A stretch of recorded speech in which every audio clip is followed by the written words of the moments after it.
Hey everyone, so patch 7.2 launched not too long ago, and with it came obviously the Broken Shore, the rebuilding of the structures there to form the base, the class order hall continuation of the campaign, as well as some other changes like those micro holidays and that sort of thing, and the PvP events.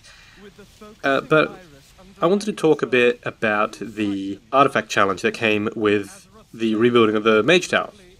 So for those of you who don't know, though I'm pretty sure anyone who's played any time in 7.2 will know this, there's been a bit of controversy surrounding the release of the artifact challenges that come up when the Mage Tower is built.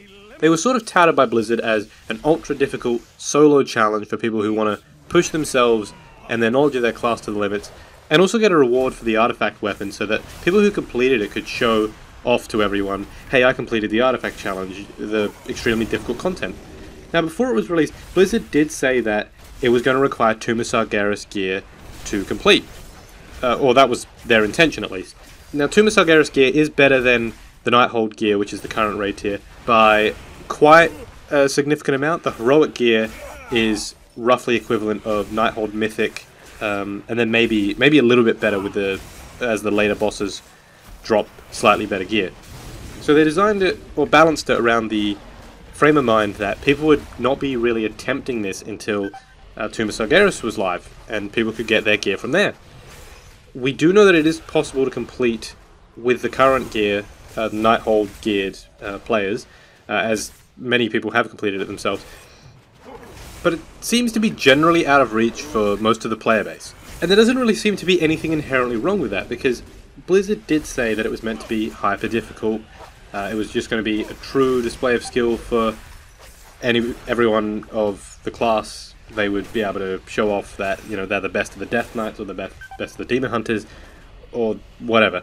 But the issue that I take with it, and I think this is part of the issue that a lot of other people take, you know, they might agree with me on this, is that it doesn't really seem to be a true reflection of class skill. Because these bosses were designed around the artifact upgrade system. And that artifact upgrade system wasn't divided down into classes. Certain specs got certain quests, and then those quests led to the upgrade themselves. So, I think, I'm a Frost Death Knight, so I think the classes I shared it with were Havoc Demon Hunters, Assassination Rogues, and maybe some other ones, I'm not entirely sure. But because we followed the same upgrade path, that meant we went and fought the same boss in the Artifact Upgrade Challenge. So, because so many different specs were funneled into so few artifact challenges, they had to focus on different aspects of classes as opposed to the very specific niches of a class. So, for example, the Frost Death Knight Xylem challenge that is my artifact upgrade challenge requires a lot of mobility because the boss teleports away quite a bit.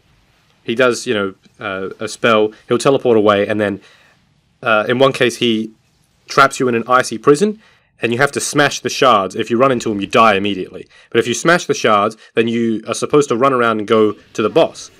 But Frost Death Knights don't have much mobility, they only have Wraith Walk. The way that it's intended for us Frost Death Knights to do it is to smash all the shards, then Death Grip him in. The only problem is, we don't have anything else besides that Death Grip. So if that Death Grip is on cooldown, which sometimes it can be if it takes you a while to get out of the icy prison thing he puts you in, if that's on cooldown, tough luck. You've got to eat Frostbolt until it comes back up. And you can heal off of the Ice Shards using your Darkside Core and that sort of thing. There are ways to get around it within the class, but it doesn't really seem to be fair. It's like an artificial barrier that Frost Death Knights just, no matter how hard they try, they cannot get over. We're already at a disadvantage. However, the other classes that have to do this challenge, I've just checked, Havoc Demon Hunters and Arms Warriors, they can leap over the shards. So that immediately negates one of the mechanics, just negates it out of the fight. Don't even have to think about it. As soon as it comes up, do a double jump dash or do a heroic leap, and that's it. They're done. Then Subtlety Rogues, Survival Hunters. Survival Hunters, you know, survival's in the name. So they got enough to keep them going through that. They can just get those shards out of the way. I imagine Barrage probably hits like a truck on them. You know, takes those out from the front, and then they can just go straight to the boss using their turtle thing.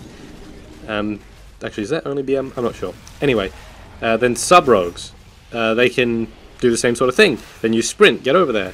I've never really played a sub-rogue, so I'm not sure how they play. But I imagine it's much easier as well. So Frost Death Knights immediately have this hurdle that we have to get over. But it's something that's so unattainable for the middle-of-the-pack Frost Death Knights. I like to consider myself above average, so when I got into this challenge I didn't think I'd have too much trouble, but honestly I got really frustrated. It's the most frustrated I've ever been playing WoW. And I did get pretty far eventually, but I spent all my shards doing it. The furthest I got up to was the proper, like the phase 3 change before he summons that shadow creature. I got just before that, and I died. But every single time I was trying to overcome, you know, making sure my death grip was not on cooldown when I needed it, and making sure I had Wraithwalk and AMS for a certain phase when he teleports away and shimmers. And those were things that the Havoc Demon Hunter, the Survival Hunter, the Sub-Rogue Arms Warrior didn't really have to even think about, because they could just, their mobility was so much greater than mine, automatically. Maybe Arms Warriors, maybe not quite so much, but definitely the others. Havoc Demon Hunters especially, their mobility is just off the charts. They could get over to him in a second, and that's it. They're already in him. They can start going into the next phase and thinking about, you know, that phase instead of being worried with just, am I going to die before I even get there? So when this challenge is touted as a skill fest, you know, who are the best of the best only can complete this, or until you overgear the content. When it's touted as a skill fest, it's a bit of a slap in the face to see that it's not really skill. I was looking up tips for Frost Death Knights to do this, and a lot of them were saying you need to have certain legendaries. If you don't have these legendaries, don't even bother attempting it. And it is possible without those legendaries, but they make it so much easier. So again, we've fallen into that trap of the legendaries, where they become much more important. You know, for DPS, or, well, in this case, for survivability, just for this. You need the utility legendaries. The legendaries that I would, if I could trade them in for, you know, a Titan Forged Epic, I would. Like Sephusa's Secret, piece of shit. But for this, it's good. I do have Sephusa's Secret, and I don't ever use it, and I used it in this challenge. Didn't really help me, but I've heard that it's much better. But even still, there are other ones, like Acra Drapes. You get Acra Drapes, that thing, it makes it so much easier. You get to heal double the amount of the damage you're taking in, but then Havoc Demon Hunters don't really see as much of this as the Death Knights do, which is again that imbalance. So while obviously gear is still an important factor for this, because it is based around Tomb of Sargeras gear, and I'm not saying that every Demon Hunter immediately can do it, there are better Demon Hunters out there, there is a skill ceiling to the class, to every class, this applies to every class, not just the Demon Hunters, but they immediately, a Demon Hunter who's, you know, worse than me, for example, they have a much easier time completing their challenge than I do, even though it's the same challenge, just because their class is better suited to it. And it seems really unfair that that was, even though that's not what Blizzard intended to do, they did want it to be skill-based, it seems a bit unfair that we were sort of handed the short end of the stick, and there's nothing we can really do about it. So it's really just a gear check for Frost Death Knights, compared to other classes, which just is not fair, in my opinion. Add on to that the slight RNG elements to the fight, such as whereabouts the boss teleports, and you've got yourself a bit of a recipe for disaster, especially for the Death Knights like myself. Now, I don't really want to make this just a whine fest, so I will say that it did have the intended effect on me, and a lot of the different classes as well, that Blizzard wanted, which was you had to think about your class, you had to think about how you're going to go into the situation. So it did have that effect. I always had to think, when is it best to use my Icebound Fortitude and heal up when my death strikes? And, you know, should I save Wraithwalk for this, or should I hold on to my AMS and not use it, or only use it once at the beginning of the fight? Or when is it appropriate to use my cooldowns? So it did make me think about that for my class, so that, you know, very well played Blizzard. But I just don't think that was enough, when I already have to account for so much more, just because my ability set, that I love, because I'm a Frost Death Knight, I'm meant to be a slow harbinger of frost and death.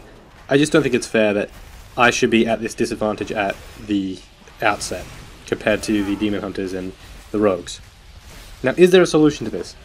I think yes. I think if Blizzard had decided to make this a class-based challenge, which seemed to be the push they were making when Legion was announced, and they announced the class orders and all that, if they had decided to make it an actual class-based challenge, where all classes have their own, so the Death Knights have one challenge for all three specs, or maybe, you know, you can mix up mechanics a little bit.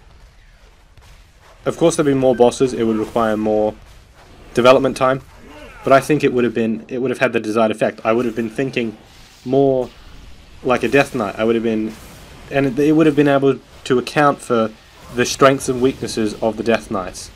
For example, Frost Death Knights, you know, we can hold aggro on AoE things. We can do a lot of damage AoE with our Remorseless Winter and our Breath of Syndragosa, Syndragosa's Fury, Howling Blast, and the Rhyme procs. And you'd be able to, you know, we could theory craft like that. And it would have been nice to see maybe some special interactions based on class flavor. Maybe some small lads could have spawned and I could have resurrected one because, you know, I'm the Deathborn, I can do that, it's what I do. And then, you know, that could have been the same for every class. Maybe the Paladins could have one where they revive a fallen ally. You know, someone goes in with them, they die immediately, they revive them, allows them to soak up a mechanic and then die again, and then the fight goes on. Or the Warlocks or Demon Hunters could have unleashed a demon. I would have liked to have seen that. That would have been really cool. I like the class flavor. It's a big part of why I still play Legion, just because of how cool it makes me feel. I would have liked to have seen that more, definitely. But I think it might be too late now. I think we just sort of have to take this one on the chin, say, you know, maybe we could have done better with regards to the Death Knights. And not just Death Knights, I know other classes are at a disadvantage. I'm just saying, as a Death Knight, this is my personal experience, this is what I definitely know is the case. And I have seen forum posts on this as well. So I just think the overall solution would have been, from the outset, make it class-based. Make it specific to classes, give us some flavour, make us love it. Because, you know, we've got to love everything Blizzard does, pretty much, because we're all fans here.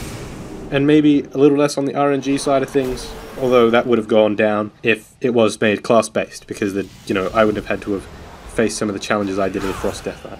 Now, I'm not looking for a fight here, so please don't go into the comments section and start calling me a scrub and shit and I should uninstall and kill myself. Please don't do that, because I would rather just have a discussion based on this. If you think I'm right, if you think I'm wrong, by all means tell me if you think I'm wrong.